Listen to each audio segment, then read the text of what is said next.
Good evening दोस्तों, मैं संदीप कुमार। मैंने आज आप सबके लिए लेकर के आया सर एक जबरदस्त एक मस्त टॉपिक। कंडीशन क्या देखो, सबसे पहली बात है ना सर कि आज पूरा सामाजिक विज्ञान का है ना, तो एसएसटी को आज पूरा को एकदम चीर देंगे, फाड़ देंगे, फिर ऑपरेशन को क्या कर देंगे, सफल कर देंगे सर। देखो सबसे पहली बात यह है ना कि पूरा का पूरा एसएसटी मतलब पूरा सामाजिक विज्ञान का आज हमारा क्या हो जाएगा, उसको खलास कर देंगे सर। हमारा कोशिश है सर कि देखो सबसे पहली बात यह है कि आपके पास अब आपका टाइम नहीं है आपको, ताकि आप एग्जाम में मतलब सारा सिलेबस को पढ़ सके।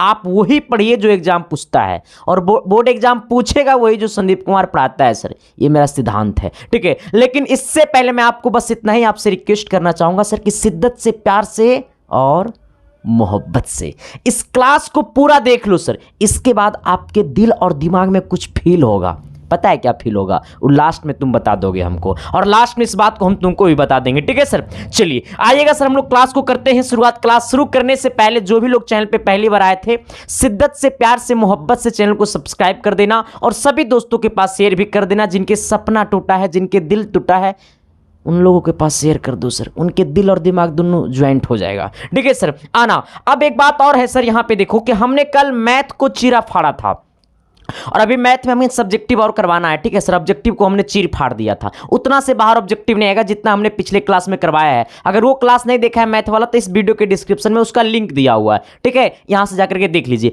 और सामाजिक विज्ञान का हमने बहुत सारे क्लासेस लिया है, अगर वो सारे क्लासेस अगर आप नहीं देखें, तो अगर आप में क्षमता है तो अभी से भी आप देख सकते हैं। उस सभी का लिंक, उसका प्लेलिस्ट का लिंक इस वीडियो के डिस्क्रिप्शन में होगा, ठीक है, जाकर के देख लो सारे क्लासेस को सर। आना आज की क्लास को हम लोग करते हैं शुरुआत। पहला सवाल क्या कहता है, थोड़ी सी गौर करना। और आज की क्लास में वही सवाल है सर जो डायरेक्ट एकदम आपके एग्जाम में क्या होगा, चमकने वाला है। डायरेक्ट टू डायरेक्ट आपके एग्जाम में चमकने वाला है। इस सवाल को देखोगे तो आपको भी कुछ फील होगा। आना कहता है सवाल क्या सर, थोड़ी सी गौर करना कि बिहार के पिछड़ेपन के कारण को लिखे। बिहार के पिछड़ेपन के कारण को लिखे। ये फर्स्ट सीटिंग चाहे सेकंड सीटिंग, ये दो सीटिंग में से एक सीटिंग में पक्का मामला फंसने वाला है सर। हाँ, और अब की बार पिछले बार का भी रिकॉर्ड तोड़ना है सर। और अब की बार हम सबका सपना है सर कि अब की बार 482 से भी पार चमकना चाहिए, और चमका देंगे रे भाई, मेरे में ताकत है सर। बस हम जितना पढ़ा देंगे उतना पढ़ लो। अगर एगो बाहर आ गया ना सर, तो संदीप कुमार का नाम लेना छोड़ देना।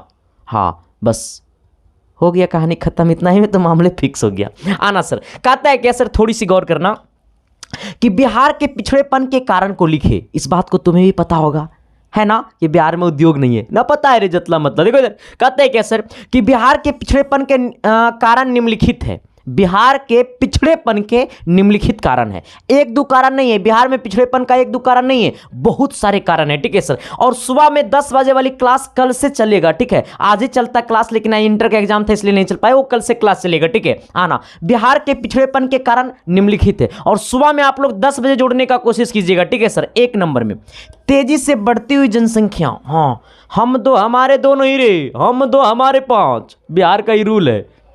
बपुतगर रहेंगे, बपुतगर मतलब तुम लोग समझता है, नहीं समझता होगा, ठीक है। मतलब हम लोग ज़्यादा जनसंख्या रहेंगे तब ना किसी पे हावी हो जाएंगे तुरंत। एक गांव देहात में चलता है सर। लेकिन हम दो हमारे दो कहाँ से लागू होगा, मनोज तिवारी जी का 3 को हो गया। हाँ, जो हम दो हमारे दो का जो कहानी देते हैं ना, वही सब बहुत सारा किए हुए हैं सर। तो हम दो हमारे दो बहुत जरूरी है, बस आप लोग जनसंख्या पे नियंत्रण कीजिएगा, ठीक है सर। है ना, तेजी से बढ़ती हुई जनसंख्या पहला पॉइंट। दूसरा पॉइंट कृषि पर निर्भरता। बिहार के अधिकांशता लोग कृषि पे निर्भर है, जैसे हम लोग भी कृषि पे ही निर्भर थे, हमारे फैमिली कृषि पे ही निर्भर है, और शायद आप लोग भी होंगे। तो हम लोग बिहार के जो अधिकांशता लोग हैं ना सर, वो कृषि पे ही निर्भर है, ठीक है सर, 2 नंबर में। 3 नंबर में बढ़ती तथा बाढ़ तथा सुखाड़।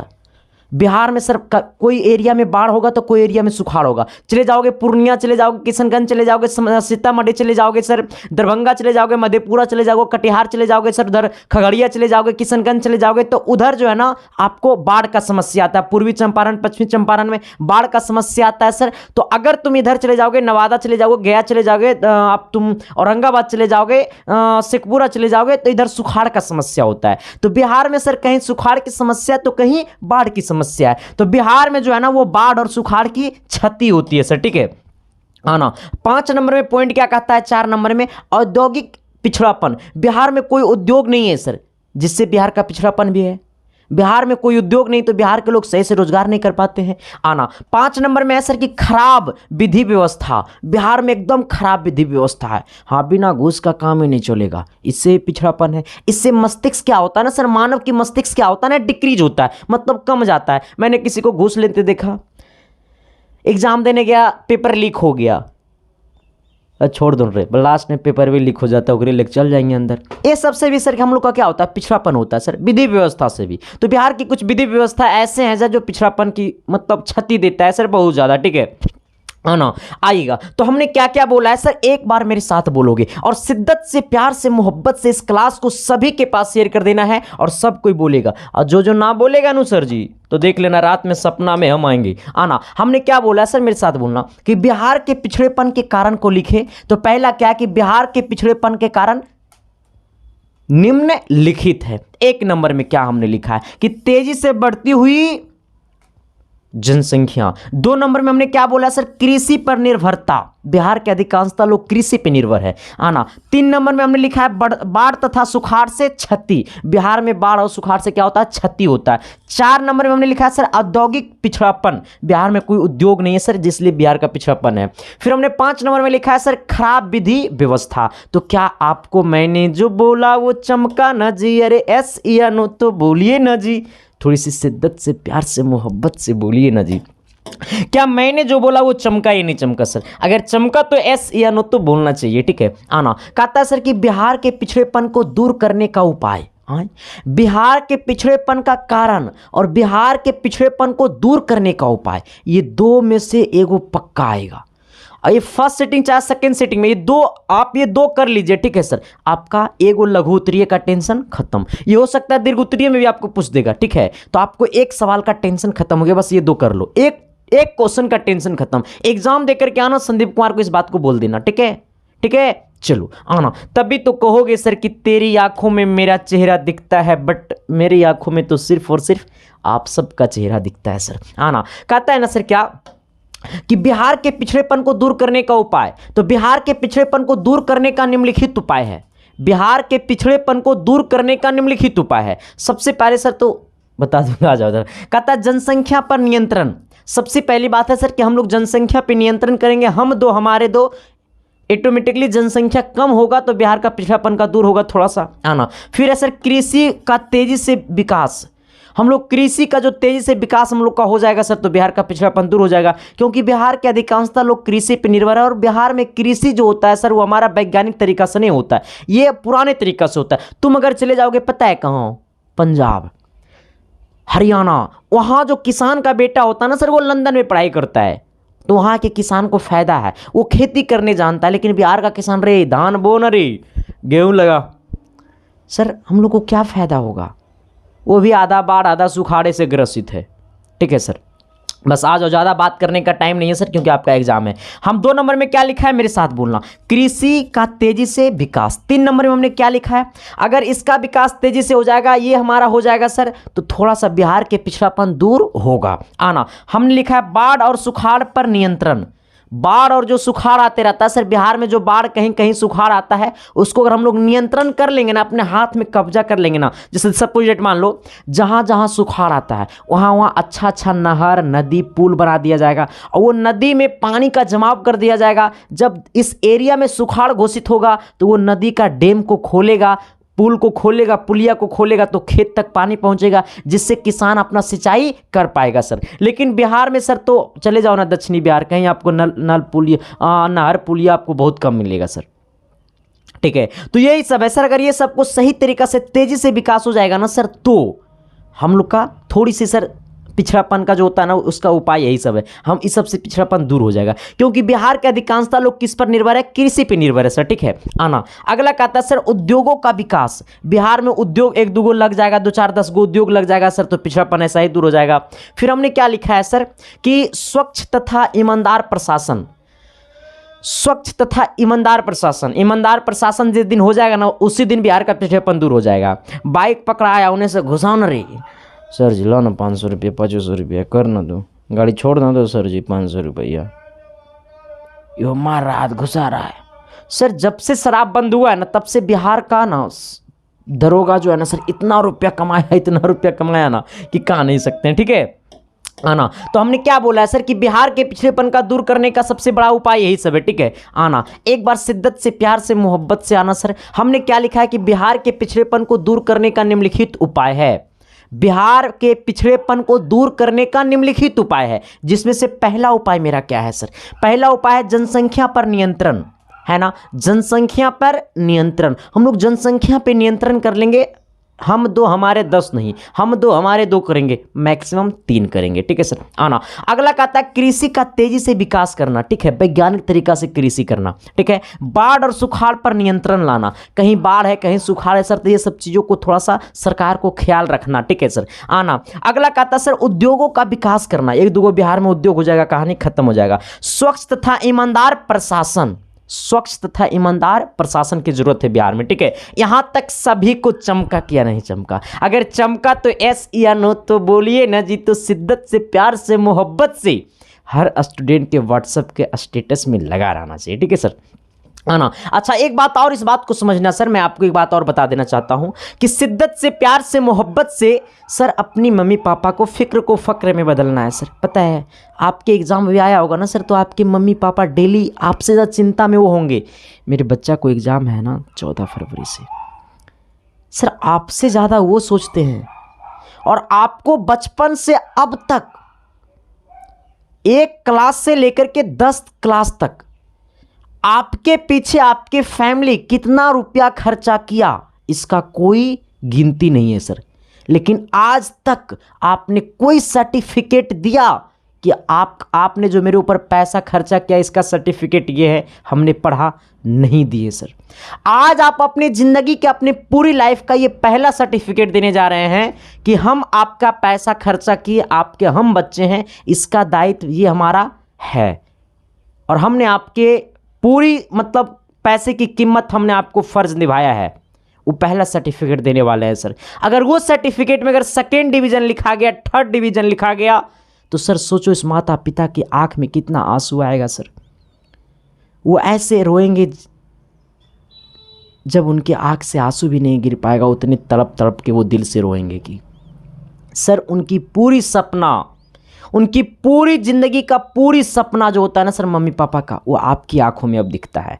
तो बस उनकी सपना को बस बदल देना है सर, सपना को साकार कर देना है, उनकी फिक्र को फक्र में बदल देना है। तो शिद्दत से, प्यार से, मोहब्बत से पहला सर्टिफिकेट दिखाने वाले हो ना घर में, तो एकदम तागड़ा वाला सर्टिफिकेट दिखाना सर। तागड़ा वाला बोले तो एकदम 80% से एभवे रहे, ठीक है। और वो मैं दूंगा सर, बस शिद्दत से, प्यार से, मोहब्बत से तुम पढ़ो। सारे क्लासेस को कर दो धुआं, लगातार 10 क्लास करो, 10 वीडियो मेरा देखो। अगर 11वां वीडियो में अगर दिल और दिमाग अगर दोनों नहीं बोल दिया ना सर कि रियलिटी में रिजल्ट यहीं से होता है आना। चलो एक बात और मैं आपको आता हूँ, छोड़ो सर पहले सवाल की तरफ आ जाओ। कहता है सवाल क्या क्या कि प्रदूषण फैलाने वाले 5 मुख्य उद्योग का नाम लिखिए। अच्छा, प्रदूषण फैलाने वाले कौन कौन सा उद्योग है हमारे देश में? प्रदूषण फैलाने वाले कौन कौन सा उद्योग है, वो 5 उद्योग का नाम लिखना है। प्रदूषण फैलाने वाले ऐसे 5 उद्योग का नाम बता दो, ठीक है सर आना। पहला उद्योग क्या सर? चमड़ा उद्योग, चमड़ा उद्योग समझता है ना? हाँ आना। फिर दूसरा क्या है सर? तेल शोधक उद्योग। फिर तीसरा क्या है सर? डीजल कोयला आधारित उद्योग। ये सब उद्योग जहां जहां भी है ना सर, ये सब कल कारखाने जहां जहां भी है ना, वहां वहां प्रदूषण अधिक मात्रा में फैलता है। 4 नंबर में है सर धातु उद्योग, ठीक है। 5 नंबर में है सर पेपर उद्योग। ये सब उद्योग जहां जहां है ना, तो ये 5 ऐसे उद्योग है जो सबसे अधिक मात्रा में प्रदूषण फैलाता है। हमसे पूछा प्रदूषण फैलाने वाले 5 मुख्य उद्योग का नाम लिखे। तो पहला उद्योग है चमड़ा उद्योग, दूसरा है तेल शोधक उद्योग, तीसरा है सर डीजल कोयला आधारित उद्योग, चौथा है सर आपको धातु उद्योग, अगला है 5वां आपको पेपर उद्योग, ठीक है। आप जरा बताना मेरे भाई कि अब तक जो लोग YouTube से नहीं लिख पाते हैं सर, ठीक है, जो लोग YouTube से नहीं लिख पाते हैं सर, उनके लिए हमने कुछ किया है। हमने WhatsApp के एक प्राइवेट ग्रुप बनाया है WhatsApp पे, ठीक है सर, जहां पे लगभग सर आपको 800 से अधिक लोग ज्वाइन हो चुके हैं, ठीक है। तो वो WhatsApp ग्रुप में आप भी ज्वाइन हो सकते हैं सर। पता है क्या, आपको कम टाइम में सबसे बेहतर चीज़ यहाँ से मिलने वाला है। आपको पता है क्या? मैथ, साइंस, सोशल साइंस और हिंदी का आपको ऑब्जेक्टिव और सब्जेक्टिव का VBI क्वेश्चन जो डायरेक्ट टू डायरेक्ट एग्जाम में आएगा सर, वही आपको मिलेगा सर। प्राइवेट व्हाट्सएप ग्रुप में, जहां पे आपको लगेगा मात्र 99 रुपया।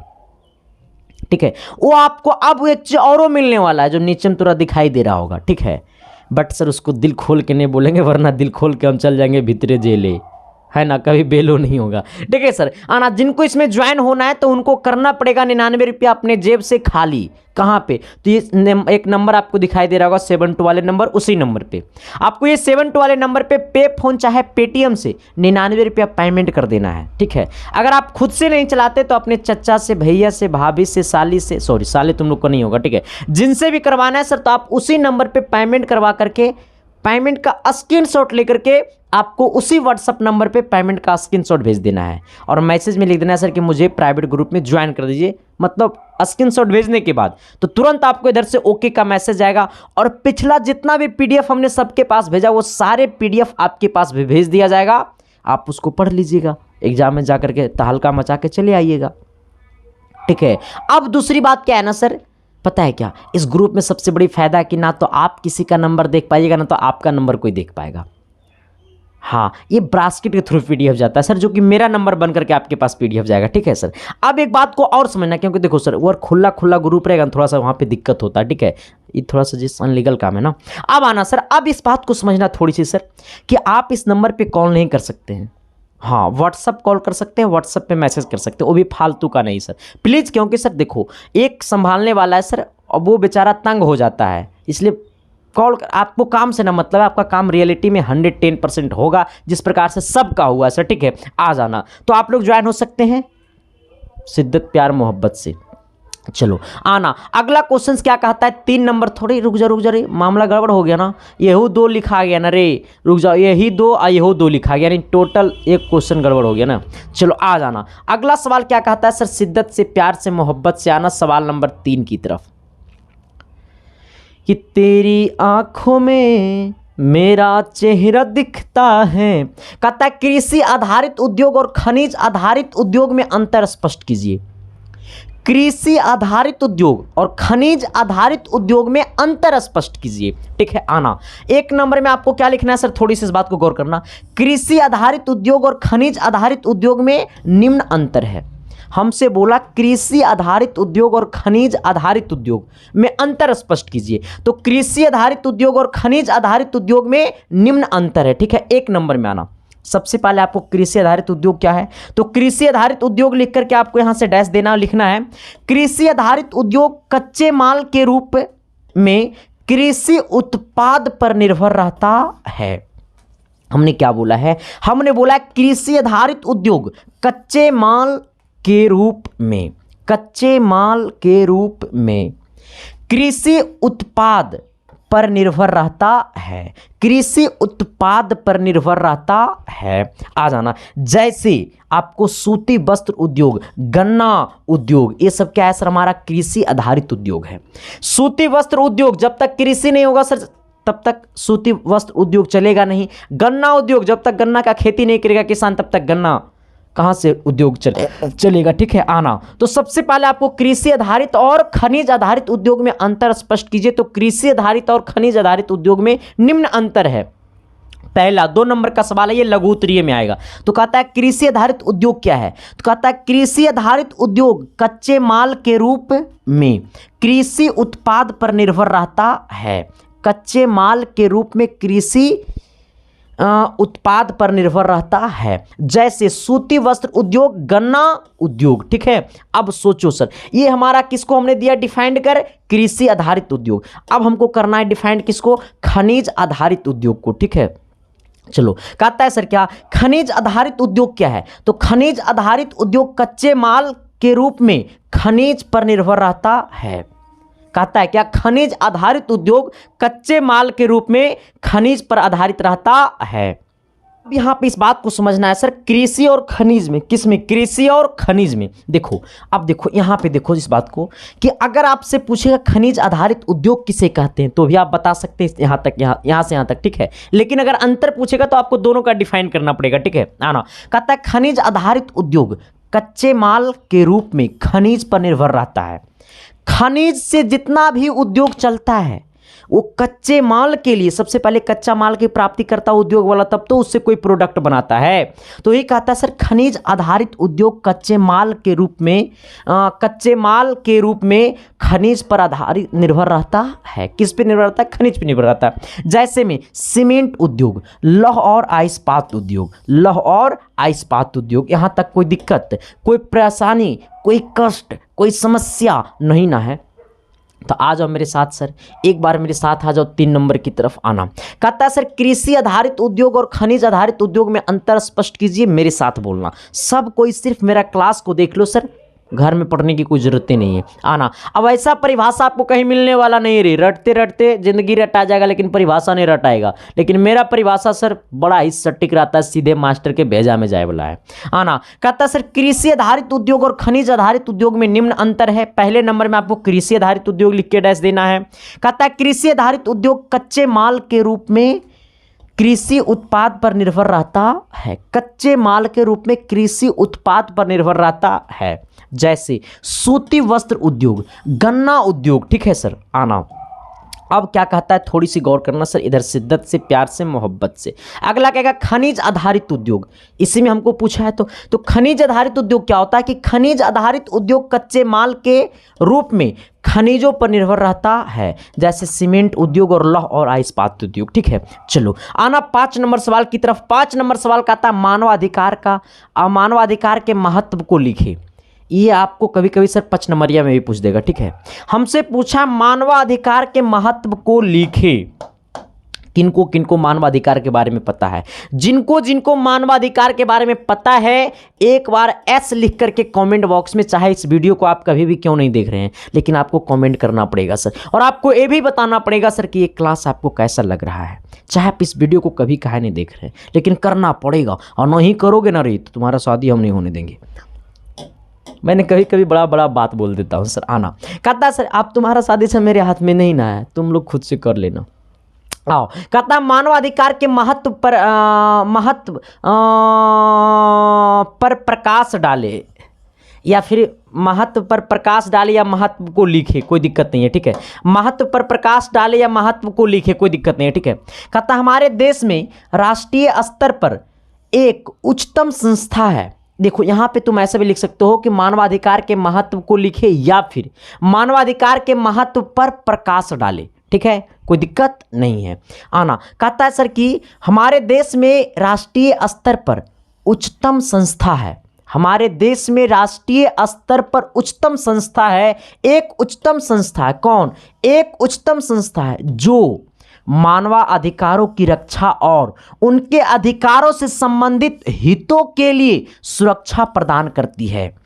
सर इतनी तनी ऊपरे ऊपरे जा रहा है। अच्छा ये वाला तुमको ऊपरे ऊपरे जा रहा है, अब तेरे दिल में जाएगा। सुनो बस मेरे साथ बोलना, तब तेरे दिल तक जाएगा। हमने बोला है सर कि हमारे देश में राष्ट्रीय स्तर पर एक उच्चतम संस्था है। हमारे देश में राष्ट्रीय स्तर पे एक उच्चतम संस्था है जो अधिकारों की रक्षा और उनके अधिकारों से संबंधित हितों के लिए सुरक्षा प्रदान करता है। यहाँ तक कोई दिक्कत नहीं हुआ। आना। इस संस्था को राष्ट्रीय मानवाधिकार आयोग कहते हैं। इसी संस्था को राष्ट्रीय मानवाधिकार आयोग कहते हैं। तो अगर आपसे सिर्फ और सिर्फ ये पूछता कि राष्ट्रीय मानवाधिकार आयोग किसे कहते हैं तो सिर्फ यहाँ से यहाँ तक क्या करते, लिख देते। लेकिन हमें पूछा सर कि मानवाधिकार के महत्व को लिखे या फिर मानवाधिकार पर प्रकाश डाले, तो हम लोग पूरा लिखना पड़ेगा। ठीक है। अब आना नीचे। कहता राष्ट्रीय मानवाधिकार आयोग का महत्व इस बात से बढ़ जाता है कि राष्ट्रीय मानवाधिकार आयोग का महत्व इस बात से बढ़ जाता है कि इसका अध्यक्ष भारत के उच्चतम न्यायालय के पूर्व मुख्य न्यायाधीश होता है। मानवाधिकार एक बहुत बड़ी संस्था है सर, जो आपके ऊपर अगर कोई दबा रहा है, सता रहा है आपको, तो आप मानवाधिकार के तहत उन पे आप कार्रवाई कर सकते हैं सर। ठीक है। आना। तो कहता है क्या सर, थोड़ी सी इस बात को समझना शिद्दत से कि राष्ट्रीय मानवाधिकार आयोग का महत्व इस बात से बढ़ जाता है। राष्ट्रीय मानवाधिकार आयोग का महत्व इस बात से बढ़ जाता है कि इसका अध्यक्ष भारत के उच्चतम न्यायालय के पूर्व न्यायाधीश होता है। इसका अध्यक्ष कौन होता है? उच्चतम न्यायालय के पूर्व न्यायाधीश होता है। ठीक है सर, आना मुख्य न्यायाधीश होता है। कहता है इस तरह से देश के प्रत्येक राज्य में, इस तरह से देश के प्रत्येक राज्य में एक मानवाधिकार आयोग का गठन किया जाता है। इस तरह से प्रत्येक राज्य में एक मानवाधिकार आयोग का गठन किया जाता है जो राज्य के नागरिकों के अधिकारों की रक्षा, जो राज्य के नागरिकों के अधिकारों की रक्षा संबंधी बातों को देखती है। आपकी रक्षा संबंधी बातों को देखती है मानवाधिकार आयोग। ठीक है, एक बार फिर से मेरे साथ आना, शिद्दत से, प्यार से, मोहब्बत से आना, मैं आपको क्लियर कर दे रहा हूं। ठीक है, देखो हमने क्या बोला है सर, हमने बोला है ना, हम बोले हैं, कौन बोला है? हम बोले हैं कि हमारे देश में राष्ट्रीय स्तर पर एक उच्चतम संस्था है। हमारे देश में राष्ट्रीय स्तर पर एक उच्चतम संस्था है जो मानवाधिकारों की रक्षा, जो मानवीय अधिकारों की रक्षा और उनके अधिकारों से संबंधित हितों के लिए सुरक्षा प्रदान करता है। इस संस्था को राष्ट्रीय मानवाधिकार आयोग कहते हैं। यहाँ तक कोई प्रॉब्लम नहीं ना है सर? अब सोचो, फिर कहता है राष्ट्रीय मानवाधिकार आयोग का महत्व इस बात से बढ़ जाता है, राष्ट्रीय मानवाधिकार आयोग का महत्व इस बात से बढ़ जाता है कि इसका अध्यक्ष भारत के उच्चतम न्यायालय के पूर्व मुख्य न्यायाधीश होता है। उच्चतम न्यायालय के पूर्व मुख्य न्यायाधीश होता है। इस तरह देश के प्रत्येक राज्य में एक मानवाधिकार आयोग का गठन किया जाता है। देश के प्रत्येक राज्य में आपको एक मानवाधिकार आयोग का गठन किया जाता है। कहता है जो राज्य के नागरिकों के अधिकारों की रक्षा संबंधी बातों को देखती है। यहां तक कोई दिक्कत, कोई समस्या, कोई परेशानी नहीं होनी चाहिए मेरे भाई। इसको तुम कर लेना शिद्दत से, प्यार से, मोहब्बत से। ठीक है, चलो आना। अरे भाई ये 5-4 कने गड़बड़ हो रहा है सर। चलो आ जाना, छोड़ो, कोई दिक्कत नहीं है, आना। अगला क्या कहता है सर? देखो ये भी आपको कभी कभी 5 नंबर में आपको पूछ सकता है, कभी कभी आपको 2 नंबर में पूछेगा सर। ठीक है, बट हम लिख देंगे। ठीक है, चलो आना। थोड़ी सी सर सीरियस मूड में हो जाना, बट अपने सामने मोबाइल को रख देना और अगर लिखने का दिल करे तो लिख लेना। बस आराम से बस देखते रहना इस क्लास को पूरा। ठीक है, बस आपका ऐसा ही दिल और दिमाग खुश हो जाएगा। अब बोर्ड एग्जाम से निकलोगे तो कहोगे हेरे जानू, नहीं बोलेंगे सर, नहीं बोलेंगे। पता नहीं कौन कौन गाना मेरे मुंह से निकल जा रहा था। ठीक है, आना। कहता है गठबंधन की सरकारों में सत्ता में हिस्सेदारी कौन कौन होते हैं? गठबंधन की सरकारों में सत्ता की हिस्सेदारी कौन कौन होते हैं? जैसे बिहार में सत्ता की हिस्सेदारी कौन कौन होते हैं? बिहार में क्या गठबंधन का सरकार है, एक अलग दल का कारा के हमर जाति का ना विकास होवे, एक अलग जात का कारा हमर जाति का ना विकास होवे, एक अलग जात का कारा हमर धर्म का विकास ना होवे। इस सर महागठबंधन में यही सब होता है। ठीक है, आना। ऐसे सर देखो, महागठबंधन तब होता है जब, गठबंधन तब होता है जब एक अकेला पार्टी सरकार नहीं बना पाता है तो दो या दो से अधिक पार्टियों से मिलकर के सरकार का गठन कर लेता है। ठीक है, आना। कहता है क्या गठबंधन की सरकारों में सत्ता की हिस्सेदारी कौन कौन होते हैं? गठबंधन की सरकारों में सत्ता की हिस्सेदारी कौन कौन होते हैं? गठबंधन की सरकारों में शामिल सभी राजनीतिक दल, गठबंधन की सरकारों में शामिल सभी राजनीतिक दल मिलकर सत्ता में साझेदारी करते हैं, सत्ता में साझेदारी करते हैं। क्योंकि गठबंधन की सरकार में किसी एक दल को बहुमत ना मिलने पर, किसी एक दल को बहुमत ना मिलने पर 2 या 2 से अधिक राजनीतिक दल मिलकर सरकार का गठन करता है। क्या होता है ना सर, देखो इस बात को समझना, एक अकेला पार्टी सरकार बहुमत में नहीं आ पाता है, इसलिए 2 या 2 से अधिक पार्टियों से मिलकर के एक सरकार का गठन कर लेता है। इस प्रकार कहा जा सकता है कि गठबंधन की सरकार में 2 या 2 से अधिक राजनीतिक दल सत्ता की हिस्सेदारी करता है। गठबंधन की सरकार में 2 या 2 से अधिक राजनीतिक दल सत्ता की हिस्सेदारी करता है। 2 या 2 से अधिक राजनीतिक दल सत्ता की हिस्सेदारी करता है। ठीक है, फिर कहता है ऐसी सरकार में शामिल विभिन्न राजनीतिक दलों का विचार अलग अलग होता है। ऐसी सरकार में शामिल विभिन्न राजनीतिक दलों का विचार अलग अलग होता है। अब देखो सर, 2-3 पार्टी मिलकर के एक सरकार बनाया, तो एक अलग पार्टी का, जैसे यादव जी हैं तो उनका तो एक अलग उमंग रहेगा सर। जैसे नीतीश कुमार का पार्टी भी सर, तो नीतीश जी अपना अलग जाति के लिए काम करेंगे। ब्राह्मण है तो इनको ब्राह्मण जी अपना अलग जाति के लिए काम करेंगे। तो सभी जाति चाहते हैं कि मेरा जाति धर्म के लोग आगे बढ़े, तो वो अपने जाति पे ज़्यादा मुद्दा उठाते हैं।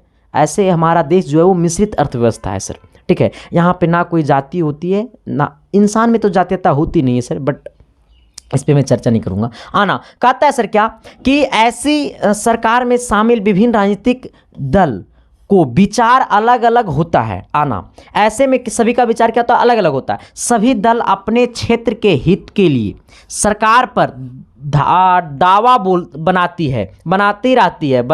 रहती है। आना ऐसे में सरकार को इन दलों के बीच तालमेल स्थापित करना काफ़ी मुश्किल होता है, ठीक है, काफ़ी मुश्किल होता है। देखो अब सोचो, हम अलग जाति के हैं तो हम अपना जाति का बात करेंगे, हम अपना क्षेत्र का बात करेंगे, वो अपना क्षेत्र का बात करेगा, तो ऐसे केस में थोड़ा सा तालमेल बैठाना मुश्किल हो जाता है। तो एक बार आइएगा मेरे साथ, शिद्दत से, प्यार से, मोहब्बत से देखिएगा, सीधे दिल तक पहुंचा देंगे, सीधे के सीधे दिल तक जाएगा। बस एक बार मेरे साथ देखो। हमने बोला सर कि गठबंधन की सरकारों में शामिल सभी राजनीतिक दल मिलकर सत्ता में हिस्सेदारी करते हैं, यहां तक क्लियर। अब आगे सोचना, क्योंकि गठबंधन की सरकार में किसी एक दल को बहुमत ना मिलने पर 2 या 2 से अधिक राजनीतिक दल मिलकर सरकार का गठन करते हैं।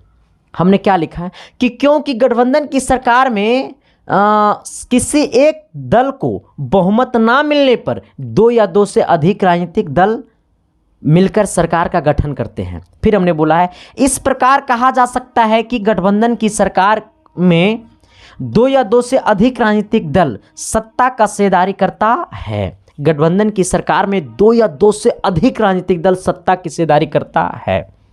आना फिर कहता है, ऐसे सरकार में शामिल विभिन्न राजनीतिक दलों का विचार अलग अलग होता है। सभी दल अपने क्षेत्र हित के लिए सरकार पर दावा बनाते रहती है। ऐसे में सरकार को इन दलों के बीच तालमेल स्थापित करना काफ़ी मुश्किल होती है, ठीक है। चलो यहाँ तक देखो, इसका परिभाषा याद करने की कोई ज़रूरत नहीं है सर, ये बिहार की कहानी है मान लो, ठीक है, आ जाना, इसलिए इसको रटने की ज़रूरत नहीं सर, ये मान लेना बिहार की क्या है, कहानी है। आना अब पैराग्राफ चेंज करके लिखना सर, उसी में पैराग्राफ चेंज करके लिखना। अतः गठबंधन की सरकार विभिन्न विचारधाराओं तथा संस्कृति राजनीतिक दलों के बीच तालमेल स्थापित करते हुए सत्ता में हिस्सेदारी करता है। सभी से एक दूसरे से तालमेल करते हुए सत्ता में हिस्सेदारी करता है। नीचे अता करके पैराग्राफ चेंज करके अता करके लिख देना, ठीक है, कि गठबंधन की सरकार विभिन्न विचारधाराओं तथा संस्कृतियों राजनीतिक दलों के बीच तालमेल स्थापित करते हुए सत्ता में हिस्सेदारी करता है। इसको लिख देना, ठीक है, नीचे में डैश दे करके। अब आना क्वेश्चन नंबर 6 की तरफ। 6 नंबर क्या कहता है? 6 नंबर कहता है ना सर, अरे हाँ 6 नंबर क्या कहता है? थोड़ी सी शिद्दत से सोचना, प्यार से सोचना, मोहब्बत से सोचना। सवाल नंबर 6 की तरफ आना सर। देखो थोड़ा सा पानी पीने दो हमको, भर बोतल पानी डर दिया। आओ अब देखो सर कहता है क्या, थोड़ी सी गौर करना, कि मुद्रा के आर्थिक महत्व पर प्रकाश डाले। मुद्रा के आर्थिक महत्व पर प्रकाश डाले। एकदम सीरियस मूड में है सर, आपको सीरियस रहना पड़ेगा और पढ़ाई को एक अलग लेवल तक ले जाना पड़ेगा। हमने क्या बोला है कि मुद्रा के आर्थिक महत्व पर प्रकाश डाले। मुद्रा का क्या क्या महत्व है? अगर मुद्रा नहीं होता सर तो आज बड़े बड़े उद्योगपति नहीं होते, ठीक है। तो मुद्रा के आर्थिक महत्व पर क्या डालना है? प्रकाश डालना है। कहता है आधुनिक युग में मुद्रा का महत्वपूर्ण स्थान है। कहता है आधुनिक युग में मुद्रा का महत्वपूर्ण स्थान है। यदि आज मुद्रा को वर्तमान अर्थव्यवस्था से हटा दिया जाए, यदि आज के डेट में मुद्रा को वर्तमान अर्थव्यवस्था से हटा दिया जाए तो अंबानी जी क्या करेंगे रे? हाँ, अगर आज के डेट में यदि आज मुद्रा को वर्तमान अर्थव्यवस्था से हटा दिया जाए तो हमारी सभी आर्थिक क्रियाएं रुक जाएगी या काफ़ी धीमी हो जाएगी। हमारा सभी आर्थिक क्रियाएं रुक जाएगी या काफ़ी धीमी हो जाएगी। यदि मुद्रा का आविष्कार ना हुआ होता तो आज विश्व के विभिन्न देशों में इतना आर्थिक प्रगति भी नहीं देखने को मिलता। यदि मुद्रा का आविष्कार नहीं हुआ होता तो आज विश्व के विभिन्न देशों में इतना आर्थिक प्रगति भी नहीं देखने को मिलता। फिर से एक बार मेरे साथ आना। हमने बोला है आधुनिक युग में मुद्रा का महत्वपूर्ण स्थान है। अभी के डेट में मुद्रा का महत्वपूर्ण स्थान है। कहता है यदि आज मुद्रा को वर्तमान अर्थव्यवस्था से हटा दिया जाए, यदि आज मुद्रा को वर्तमान अर्थव्यवस्था से हटा दिया जाए तो हमारी सभी क्रियाएं रुक जाएगी, हमारी सभी क्रियाएं रुक जाएगी या काफ़ी धीमी हो जाएगी। यदि मुद्रा का आविष्कार ना हुआ होता तो, यदि मुद्रा का आविष्कार ना हुआ होता तो आज विश्व के विभिन्न देशों में इतना आर्थिक प्रगति भी नहीं देखने को मिलता। अब पैराग्राफ चेंज करके लिखना है सर कि पूंजी कौमा समाजवादी या मिश्रित अर्थव्यवस्था क्यों ना हो, सभी प्रकार के अर्थव्यवस्थाओं में मुद्रा आर्थिक विकास का तेज कर महत्वपूर्ण भूमिका निभाता है। बोला है सर कि चाहे कोई पूंजीवादी क्यों नहीं हो, चाहे कोई समाजवादी क्यों नहीं हो, चाहे कोई मिश्रित अर्थव्यवस्था क्यों नहीं हो, सभी में मुद्रा का महत्वपूर्ण योगदान है सर। हाँ, सभी में मुद्रा का महत्वपूर्ण योगदान है। कहता है क्यों ना हो, सभी प्रकार के अर्थव्यवस्थाओं में मुद्रा आर्थिक विकास का तेज कर महत्वपूर्ण भूमिका निभाता है। सभी के सभी में मुद्रा जो है वो महत्वपूर्ण भूमिका निभाता है। ठीक है, देखो ये सब चीज़ कहानी की तरह है सर, तो ये सब चीज़ों पे हम ज़्यादा डिस्कशन ना करेंगे क्योंकि आपके पास टाइम भी उतना नहीं है। बस शिद्दत से, प्यार से, मोहब्बत से एक बार पढ़ लेना है, एग्जाम में हो बहु जाके छाप के चल आना है। तो एक बार मेरे साथ बोलोगे सर, सब कोई बोलोगे, और जो ना बोलोगे ना रे तो पता है क्या होगा, बोल दे ना बोलेंगे सर, सुन लो आना। कहता है सर क्या मुद्रा के आर्थिक महत्व पर प्रकाश डाले, मुद्रा के आर्थिक महत्व पर प्रकाश डाले।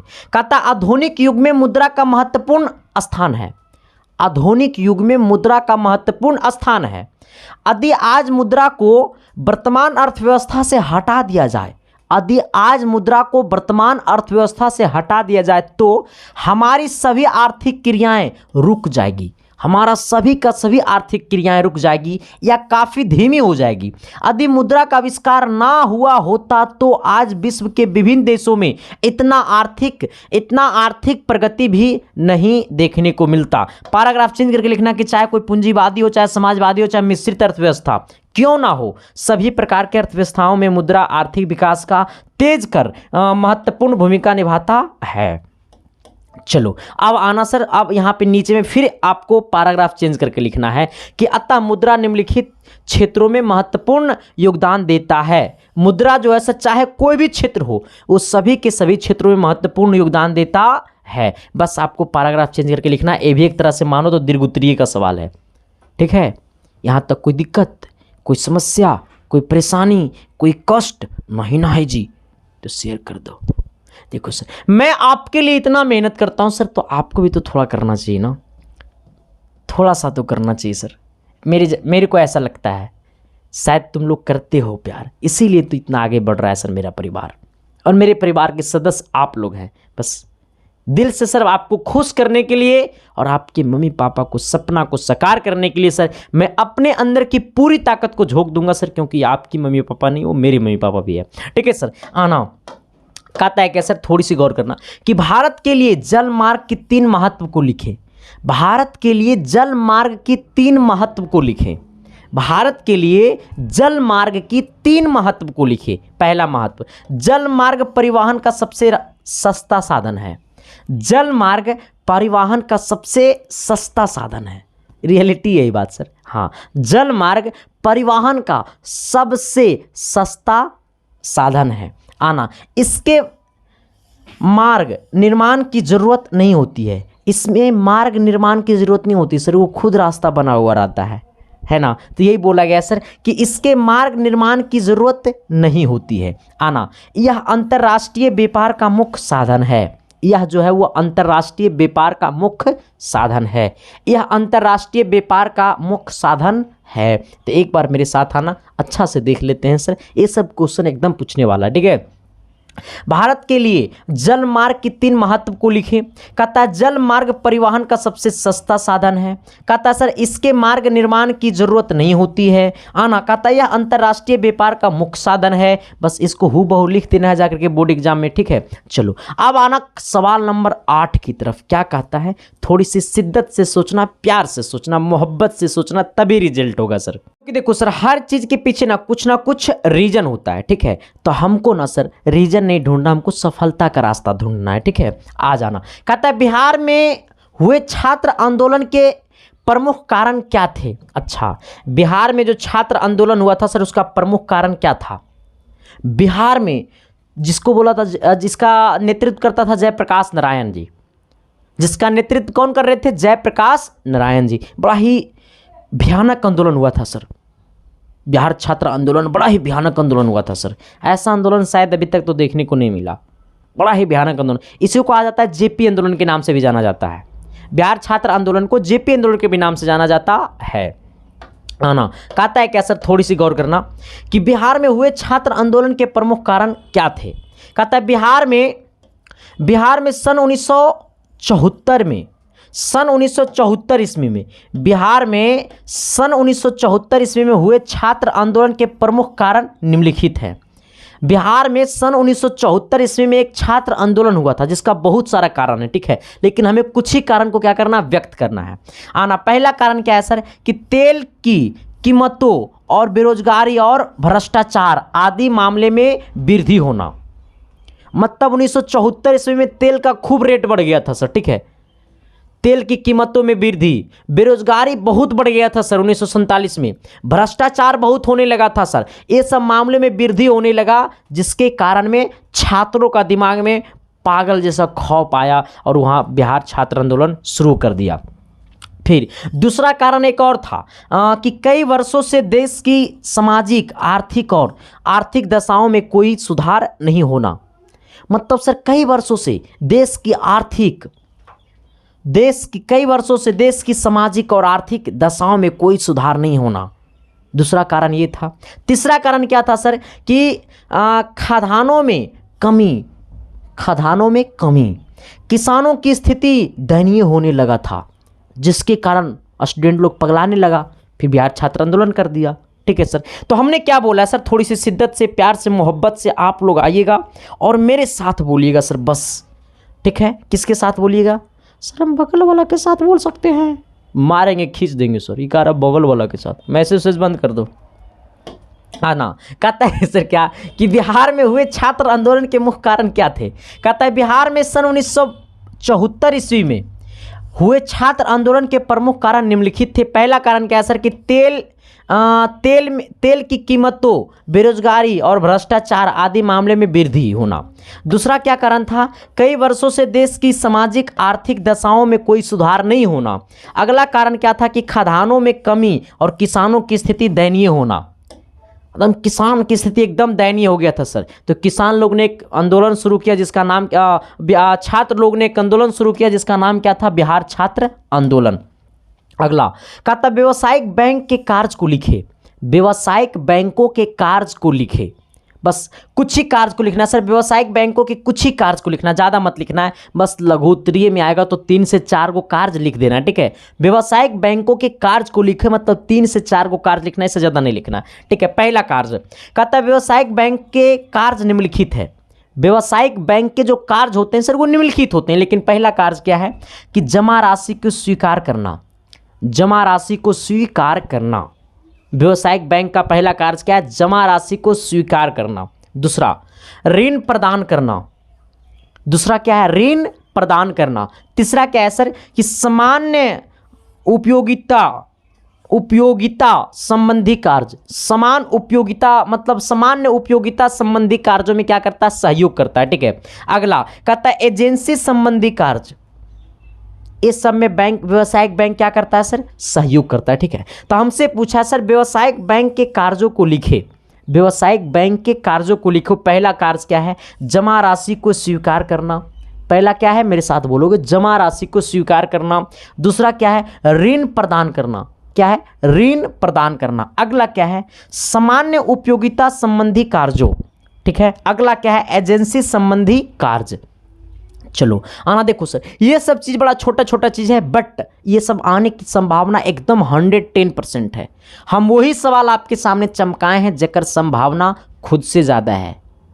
हाँ सर, क्योंकि संदीप कुमार पढ़ाता वही है जो बोर्ड एग्जाम पूछता है, बोर्ड एग्जाम पूछेगा वही जो संदीप कुमार पढ़ाता है सर। ठीक है, आना अगला क्या कहता है सर, थोड़ी सी गौर करना। 10 नंबर और एक दो आपके लिए कुछ कुछ लिख के भी लाए हैं। ठीक है, वो आपको हम बताते हैं क्या है, सुनोगे ना रे तो दिल और दिमाग दोनों खुश हो जाएगा। देखो इधर आना, कहता है क्या सर कि भारतीय कृषि के 5 विशेषताओं को लिखे।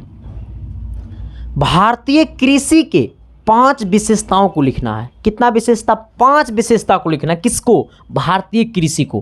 पहला विशेषता कहता है भारतीय कृषि के निम्नलिखित विशेषताएं हैं। भारतीय कृषि के निम्नलिखित विशेषताएं हैं। पहला विशेषता कहता है भारत के अधिकांशतः लोग कृषि पर निर्भर है। आए, सही बात है ना जी। हाँ, क्योंकि भारत जो है वो कृषि प्रधान देश है। भारत का मतलब होता है गांव और गांव का मतलब होता है किसान। ठीक है, तो यही बोला गया है सर कि भारत के अधिकांश लोग कृषि पर निर्भर है।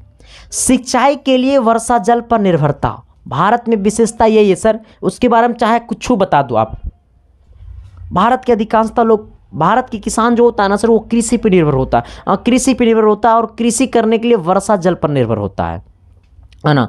कृषि के वैज्ञानिक तरीकों का नहीं बल्कि पुराने तरीके का प्रयोग करना। कृषि उगाने के लिए सर भारत के किसान जो होते हैं वो कृषि उगाने के लिए वैज्ञानिक तरीका नहीं बल्कि पुराने तरीका से खेती करते हैं।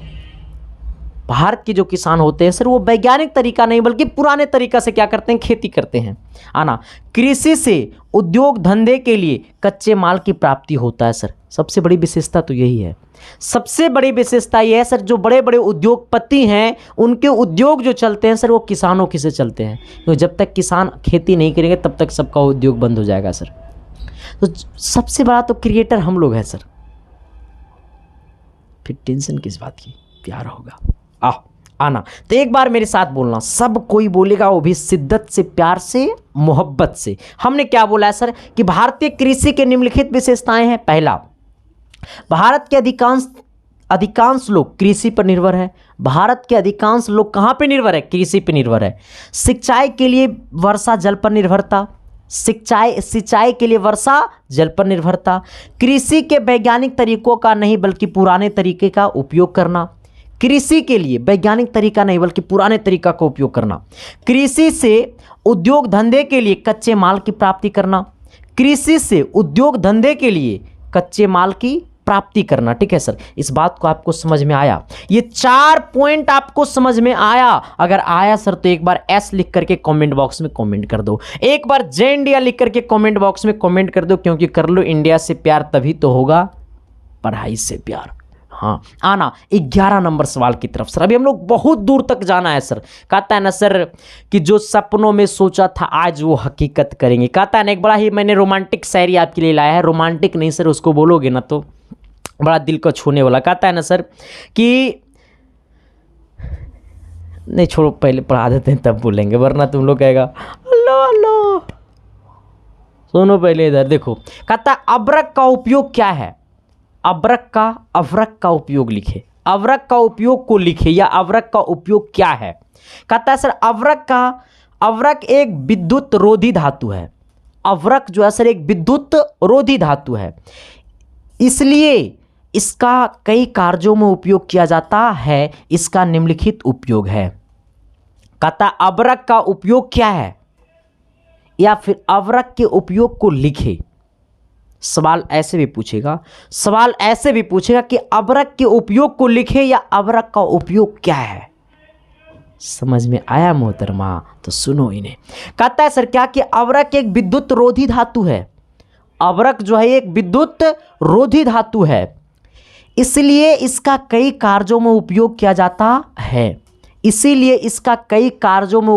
जाता है। इसका निम्नलिखित उपयोग है। पहला नंबर में इलेक्ट्रॉनिक उपकरण के निर्माण में उपयोग होता है। इलेक्ट्रॉनिक उपकरण का जहां निर्माण होता है वहां अबरक का उपयोग होता है।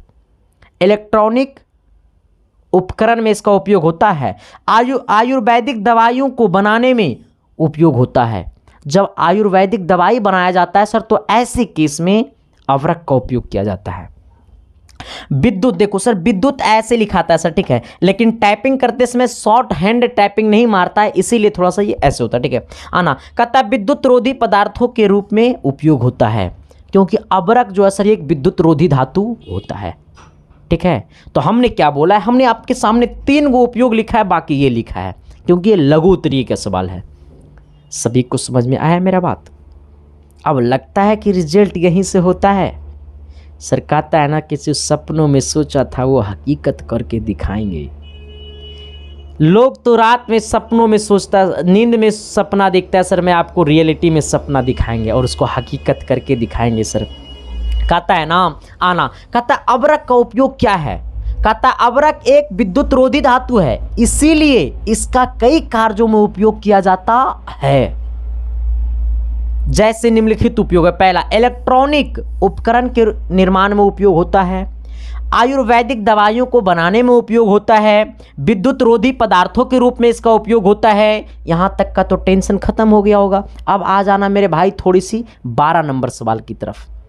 देखो 12, 13, 14, 15, 16, 17, 18, 19, 20, 21, 22, 23, 24, 25, 26, 27, 30, 31, 32, 33, 34, 35, 36। मतलब लगातार हम सवाल लेकर के आए हैं सर, ठीक है। उस सारे सवाल को आपके सामने हम फोड़ेंगे, यानी इस क्लास के बाद आपके दिल और दिमाग दोनों बोलेगा ना कि टेंशन खत्म। आना कहता है जलोढ़ मिट्टी की 2 विशेषताओं को लिखे। एकदम सर आपको देखने, सवाल को देखने के बाद आपको नहीं लग रहा होगा कि एकदम हूबहू एग्जाम वाला पूछने वाला सवाल है।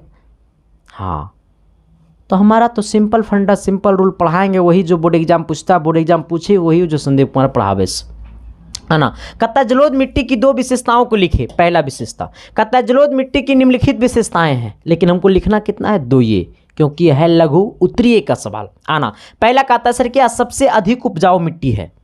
जलोढ़ मिट्टी जो है वो सबसे अधिक उपजाऊ मिट्टी है। दूसरा नंबर में इसमें नाइट्रोजन तथा जैविक पदार्थ का कमी होता है। इसमें नाइट्रोजन और जैविक पदार्थ का क्या होता है, कमी होता है, मतलब कम होता है, इसमें नहीं है के बराबर होता है, ठीक है सर।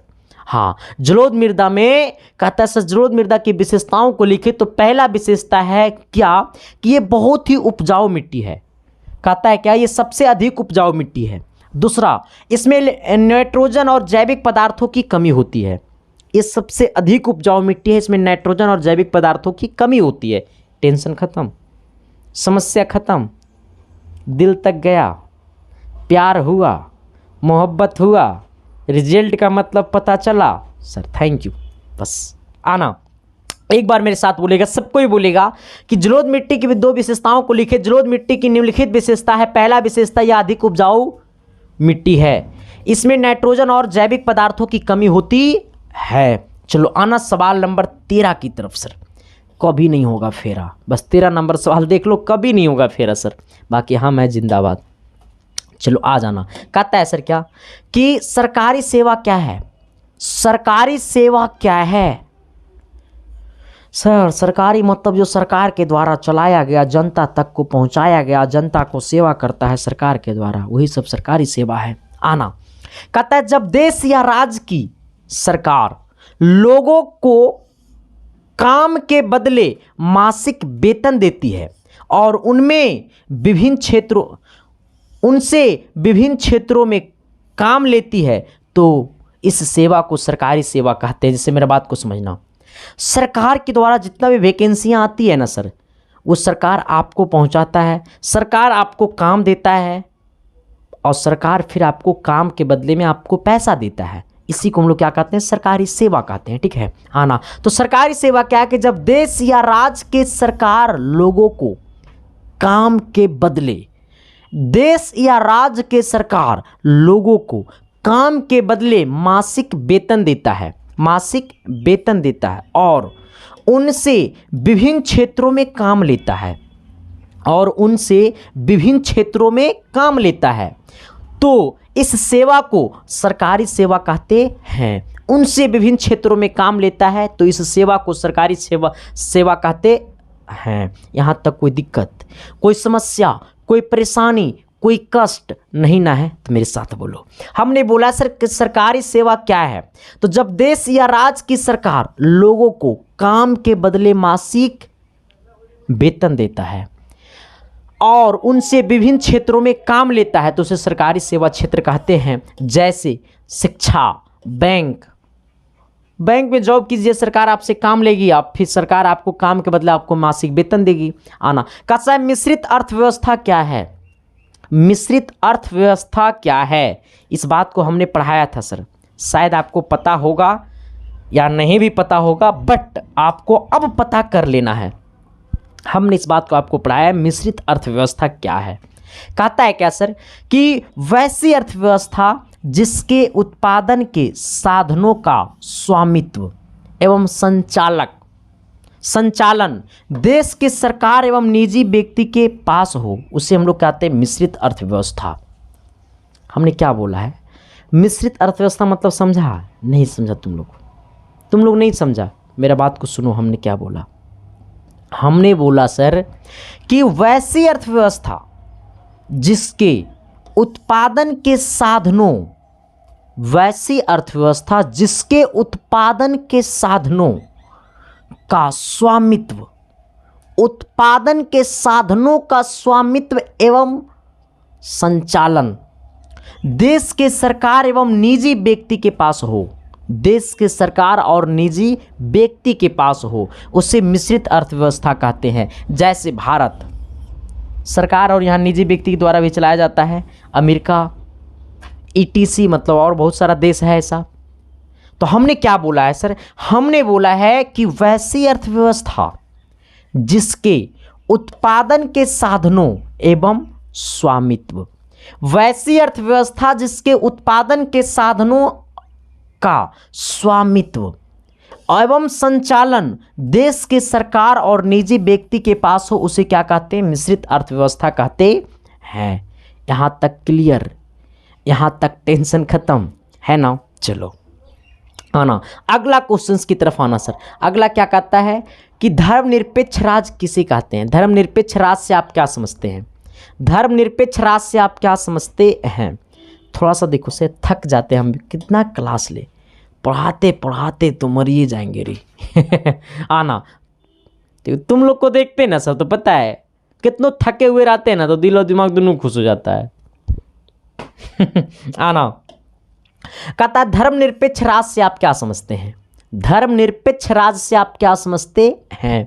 कहता है सर वैसी राज्य जिसमें किसी भी धर्मनिरपेक्ष विशेष, वैसी राज्य जिसमें किसी भी धर्म विशेष और प्राथमिकता ना देकर सभी धर्मों को समान आदर प्राप्त हो, उसे धर्मनिरपेक्ष राज्य कहते हैं। देखो कहने का सेंस है वैसा राज्य जो किसी धर्म और जाति को ना दे करके सभी इंसान को समान अधिकार दिया जाए, उसी को हम लोग क्या कहते हैं? धर्मनिरपेक्ष राज्य कहते हैं।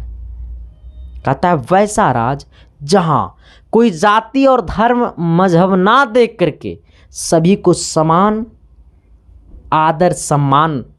आदर प्राप्त किया जाए, उसी को हम लोग क्या कहते हैं? धर्मनिरपेक्ष राज्य कहते हैं। पहले क्या होता था? अरे ये छोटा जाता है, इससे ना सटेंगे, साइडे भाग रहा है। अब सर ये सब खत्म हो गया है, बट आना कहता है क्या सर कि वैसी राज्य जिसमें किसी भी धर्मनिरपेक्ष, धर्म विशेष और प्राथमिकता ना देकर, कहता है वैसी राज्य जिसमें किसी भी धर्म विशेष और प्राथमिकता ना देकर सभी धर्मों को समान आदर प्राप्त हो, उसे क्या कहते हैं? धर्मनिरपेक्ष राज्य कहते हैं। उसे क्या कहते हैं? धर्मनिरपेक्ष राज्य कहते हैं। ठीक है सर। जैसे अगर बोलेगा सर तो भारत, यहाँ पे कोई धर्म जाति नहीं देखा जाता है, सबको समान आदर प्राप्त किया जाता है, दिया जाता है। ठीक है, तो वैसी राज्य हमको बोला सर, तो भारत में जितना भी है समझ लेना सब। ठीक है, आना कहता वैसी राज्य जिसमें किसी भी धर्म विशेष और प्राथमिकता ना देकर, धर्म विशेष और प्राथमिकता ना देकर उसे सभी धर्मों को समान आदर प्राप्त हो, उसे धर्मनिरपेक्ष राज्य कहते हैं। यहाँ तक कोई दिक्कत, कोई समस्या, कोई परेशानी, कोई कष्ट, कोई टेंशन नहीं ना है सर, हम होने नहीं देंगे। अब अगला सवाल क्या कहता है? थोड़ी सी शिद्दत से, प्यार से, मोहब्बत से सोचना। अगला है ग्राम सभा। इस बात को आपको थोड़ा सा समझना पड़ेगा सर सीरियस मोड में, ठीक है, क्योंकि सब कुछ इतना, अगर आपको कोई चीज़ आपके पास अगर बड़ा आसानी से जा पा रहा है ना, इसका मतलब समझ जाएगा ना उसमें कुछ दाल में काला है, ठीक है।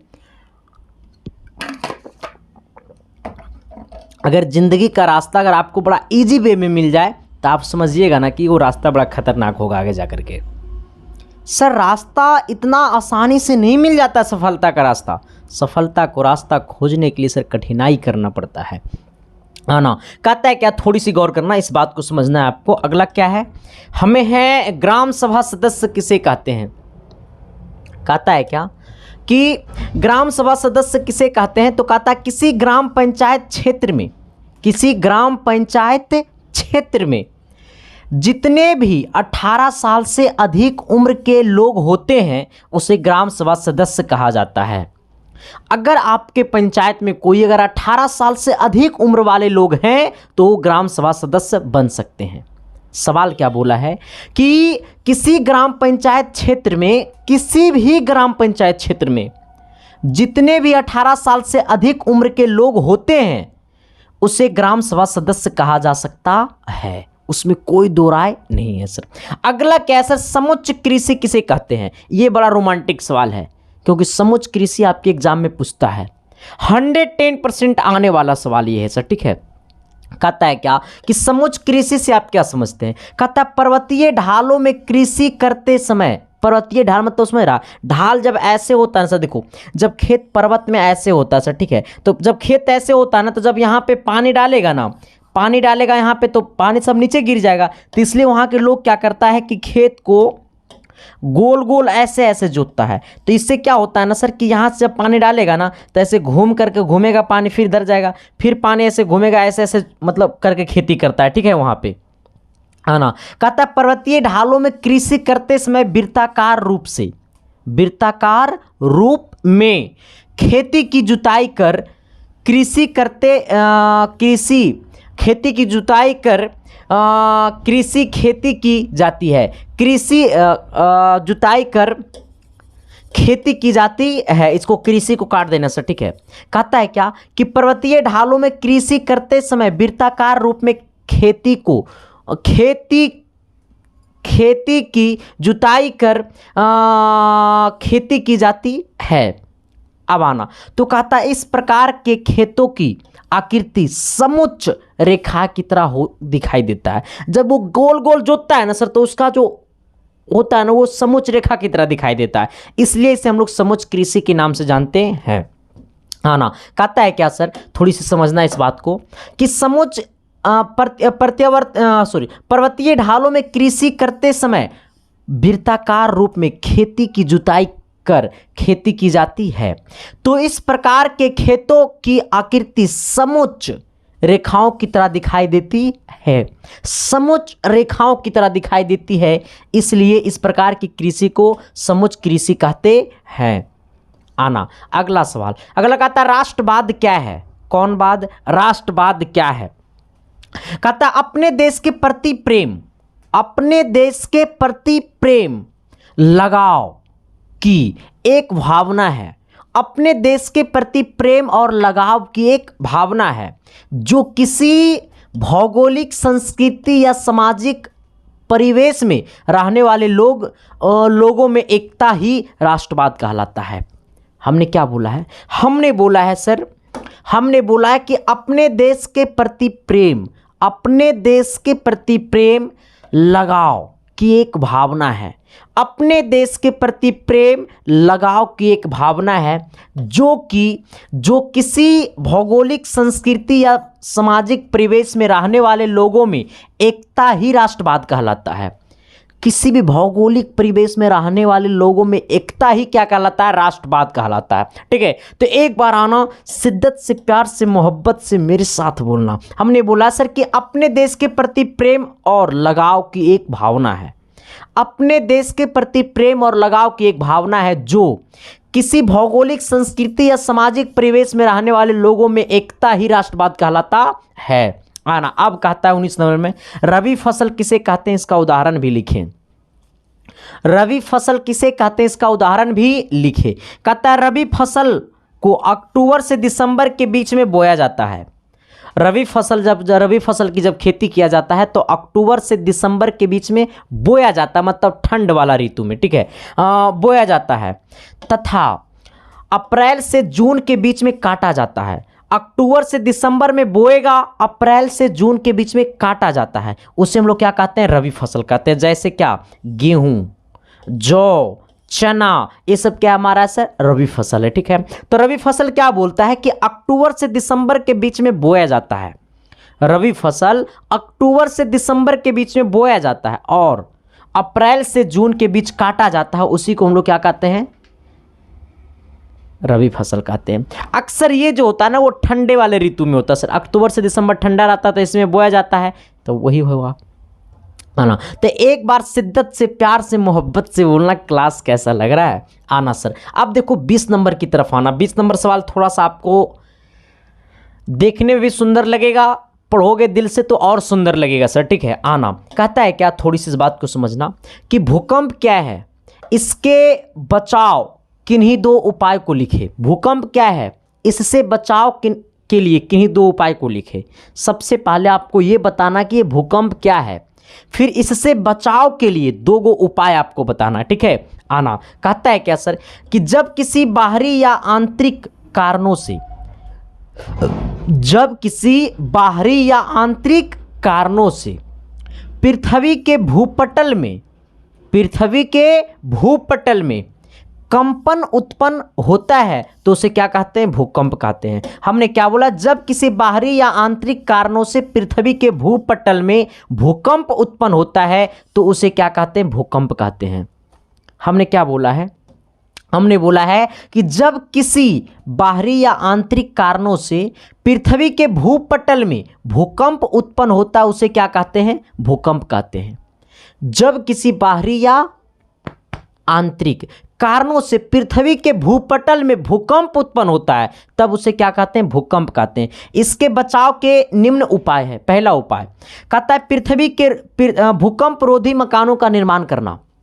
जब आपको पता है कि भूकंप इस एरिया में आता है तो वहाँ पे भूकंप रोधी मकानों का निर्माण करनी चाहिए।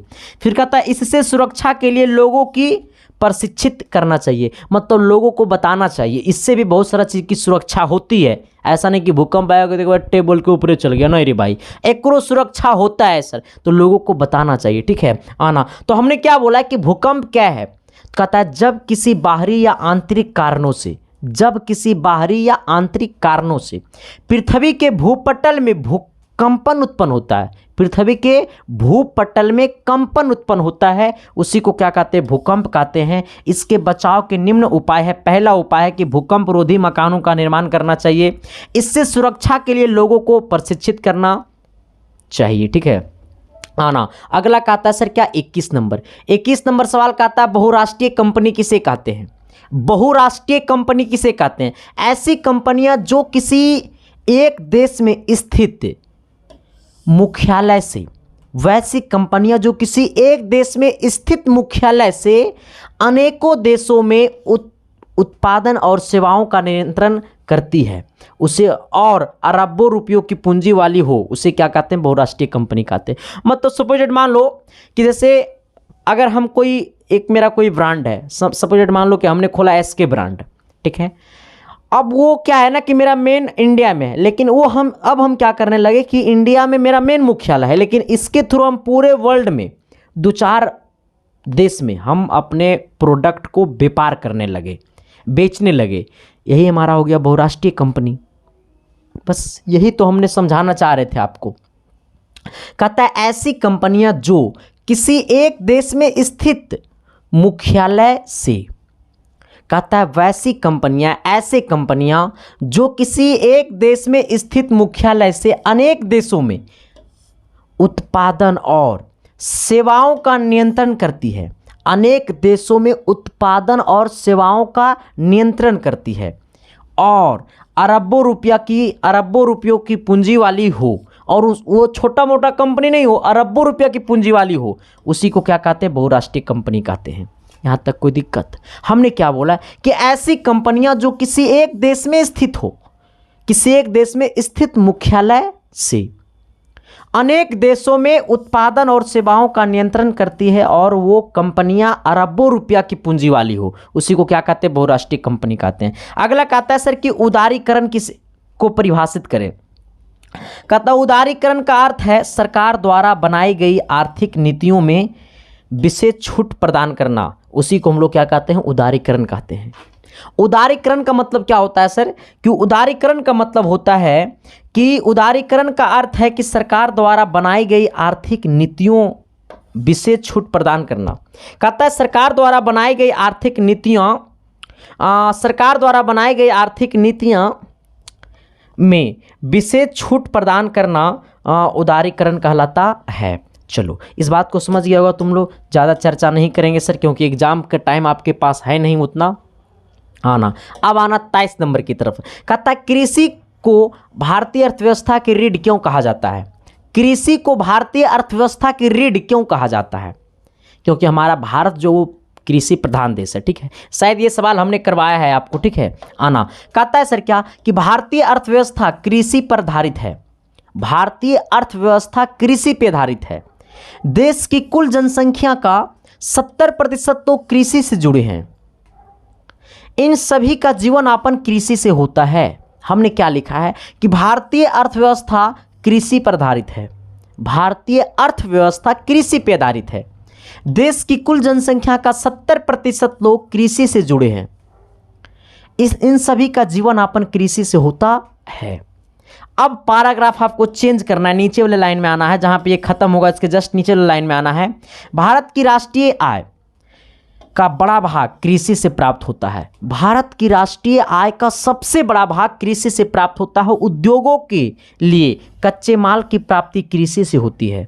उद्योग जो बड़े बड़े चलते हैं उसमें कच्चे माल की जो प्राप्ति होती है वो किससे होती है, कृषि से होती है। इसलिए कृषि देश की विकास का आधार भी कहा जाता है।